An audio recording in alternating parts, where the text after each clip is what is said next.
All right, so these are 3 things I wish I knew before I started my agency. Obviously, you can see we're in a different location. At the moment we're in Spain, but let's not worry about that. I got a vlog coming out anyway. So the first one is just stop researching and start moving. So I see a lot of people get stuck in this like YouTube void where they need to research. They're buying courses and it's endless procrastination. They kind of never stop with the procrastination. It always turns over into this very, very hard cycle. Now, building up an agency that does anywhere between 25 to 50,000 a month profit, or rev, let's say, with very high profit margins is not that difficult. You can do a lot of it with just pure action and what else I'm going to talk about in this video. It doesn't need to be research.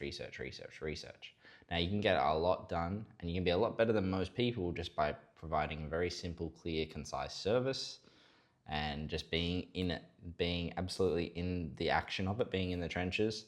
And stop researching. Stop researching. You end up getting to a point where it's just procrastination at that point. There's only so many YouTube videos you can watch. I feel like after a couple of days of researching one subject, you'll know it pretty well. Then you need to just action upon. I definitely couldn't have learned as much as I know about the agency without just actioning. So yeah, if you have one bad client, if a campaign flops, obviously learn from your learnings. But yeah, you're only going to get these learnings from action. So my boys, start actioning on everything.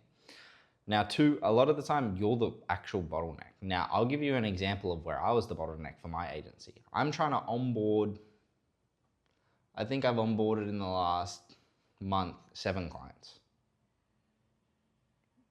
Anywhere between 5 to 7 clients. It's pretty high. For me anyways. Some people it might be not much, but for me, decent amount. Now, I'm the bottleneck.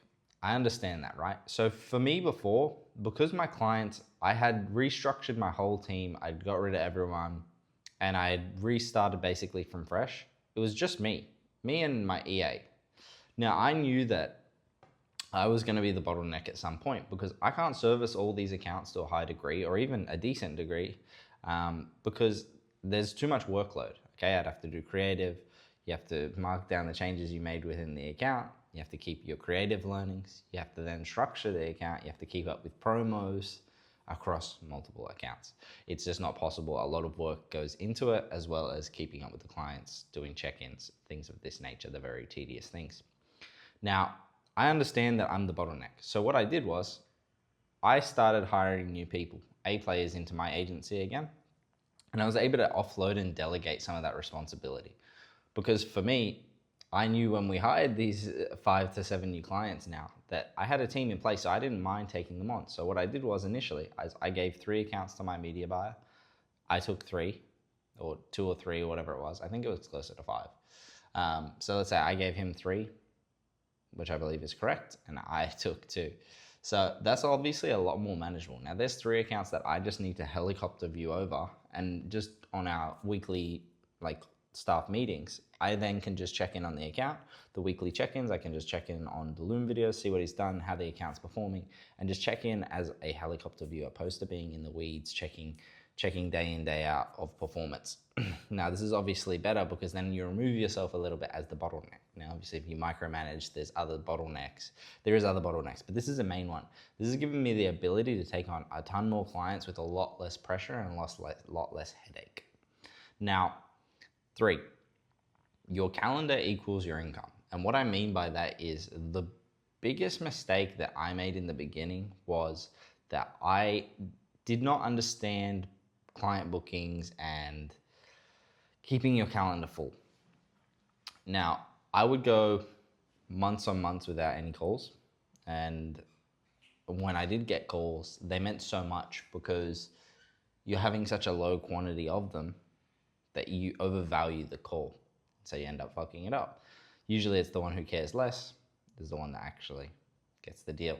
Now, I obviously obviously you should care about your clients. That's not what I'm saying. I believe I deliver a high service, a good service. But yeah, my calendar definitely was my problem. Bookings were definitely my problem, and I always ignored it. I didn't do manual prospecting throughout the day. I didn't have systems in place for example, meta ads running.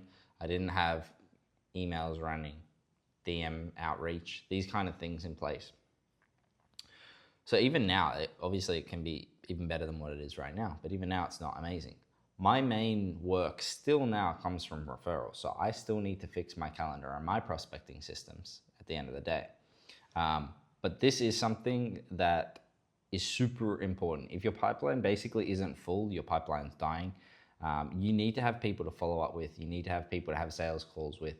It's super important. Prospecting is probably the number one thing that I did wrong, which I didn't prospect hard enough. Now, luckily, again, my work is good enough that I was able to get a lot of referrals. I have a big network of people now that throw me a lot of work. I have partner agencies, things of that nature, which is obviously very, very, very helpful. But that's where my main source of work comes from right now. So, but regardless, you should be building out these systems from the beginning. If there's one thing I could have done from the beginning is I would have never stopped cold email, I would have never stopped cold DM, and I would have never have stopped meta ads. I would have just kept cranking it on all fronts. Now, obviously, meta ads is a little bit restrictive because you're kind of limited by income. But as soon as you pass over that 10,000 a month, 5,000 a month threshold, I would start investing about 50% of whatever you make, honestly, on meta ads. And I need to be better at that now. Even I know that. I need to allocate better towards meta ads and these platforms, these advertising platforms. Been living it up. Enjoying the money a little bit too much opposed to actually spending it back on the business where it's actually genuinely important and building out systems.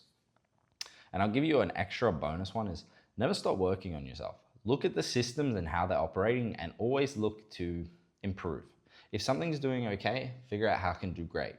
And this goes the same for you as an entrepreneur and your business. So you should be looking to see how you can improve. Now, recently, one of the wins that I had was I lost a lot of weight.